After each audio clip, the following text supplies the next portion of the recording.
নির্যাতন আর নিপীড়ন হবে না যেই পরিমাণ হেফাজতকে করেছে এই আওয়ামী গুন্ডা বাহিনী। কথা বলেন ঠিক না বেঠিক?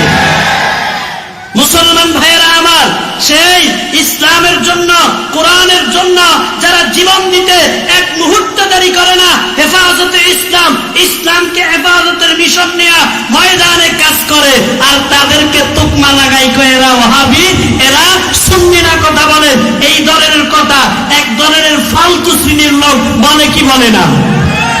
আমরা কি এই ফালতু শ্রেণীর লোকের প্রোপাগান্ডায় আমরা কি আতঙ্কিত হব? আল্লাহ পাক তাদের আতঙ্ক থেকে আমাদেরকে হেফাজত করুন, আমিন। সম্মানিত ভাইয়েরা আমার, যত রকমের শিরকি কাজ আছে, মাজারে ছেলে মেয়ে, মাজারে নারী পুরুষ একসাথে যায়, আছে না নাই? নারীরাও যায়। কথা বলেন ঠিক না বেঠিক?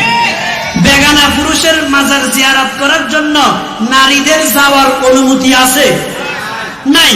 আল্লাহর পয়গম্বর হাদিসের মধ্যে বলেন, উম্মত قال رسول الله صلى الله عليه وسلم لعن رسول الله صلى الله عليه وسلم زائرات القبور والمتخذين عليها المساجد والسرجا أو كما قال عليه الصلاة والسلام।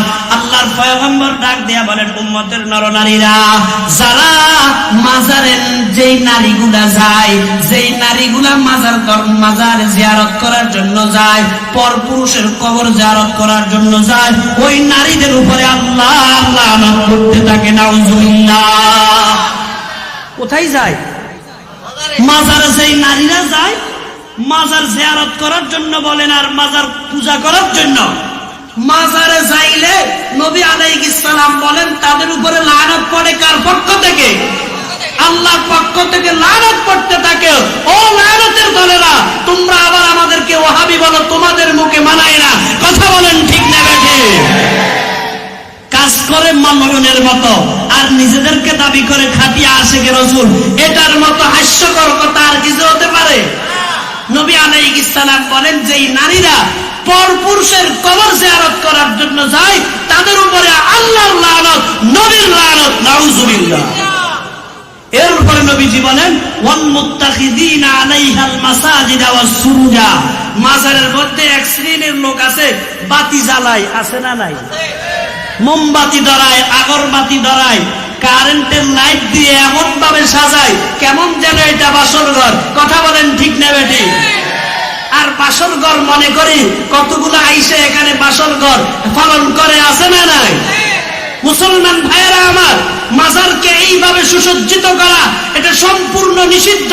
নবী আলাইহিস সালাম বলেন, যারা মাজারে কবরের মধ্যে আগরবাতি জ্বালায়, মোমবাতি জ্বালায়, চেরাগ জ্বালায়, এদের উপরেও আল্লাহর লানত। বলেন নাউজুবিল্লাহ। মাজারিরা করতেছে লানতের কাজ, শিরকি কাজ করিয়া লানতের উপযুক্ত হইতে আছে। এজন্য বাংলাদেশে যতগুলো শিরকি কর্মকাণ্ড আছে, এরকম ভাবে দেওয়ানবাগি, রাজারবাগি, সুরেশ্বরী, আটরশি যত দরবার আছে, 2 নম্বর দরবার, এই দরবার গুলো বাংলাদেশের জন্য না থাক, আল্লাহ পাক রব্বুল আলামিন সেই ফেজা কায়েম করে দেন। বলি আমিন। ওয়ালা ইউশরিক বিইবাদাতি রাব্বিহি আহাদা। আল্লাহর সাথে মুলাকাত করার আশা আছে না নাই? কার কার আছে? নারায়ে তাকবীর। আল্লাহ তোমার বান্দারা তোমার দরবারে হাত উত্তোলন করিয়া আকাঙ্ক্ষা করতেছে, তোমাকে দেখতে চায়। আল্লাহ আমাদের সকলের সাথে তুমি মুলাকাত নসিব করিও, আমিন। আল্লাহ পাক রব্বুল আলামিন বলেন, ফামান কানা ইয়ারজু লিকা রাব্বিহি, যে চায় আল্লাহর সাথে মুলাকাত করবে, কাজ করতে হবে দুটা। 1 নম্বর ফালইয়ামাল আমালান সালিহা, নেক কাজ করতে হবে। 2 নম্বর ওয়ালা ইউশরিক বিইবাদাতি রাব্বিহি আহাদা, রবের সাথে শিরক করা যাবে না, কোন শিরকি কর্মকাণ্ড করা যাবে না। কথা বলেন ঠিক না বেঠিক? হারকে খাগাদ গায়রে আকরা, হারকে খাগাদ আই পেসার, কিস্তে দরআনম আজু গুমরাগাতার, আই বরাদর তরকে ইজ্জো জাহাকুল, খেশের আশায়স্তায়ে দরগাহ কোন। আল্লাহর সাথে মুলাকাত করার শর্ত কয়টা? কি কি? 1 নম্বর নেক আমল করা, আর 1 শিরকি কর্মকাণ্ড বর্জন করা। আল্লাহ আমাদেরকে এই কাজগুলো করার তৌফিক দান করুন। সবাই বলি আমিন। যেরকম শিরক করা যাবে না, বেদাতও করা যাবে না। বেদাত সম্পর্ক কিছু কথা বলার নিয়ত ছিল, সময় শেষ, আজকের জন্য আর বলতে পারলাম না। মালিক অন্য সময় যদি নাজিরাটের আশপাশে কোথাও তৌফিক দেয়, বাকি অন্য সময় বলার চেষ্টা করব।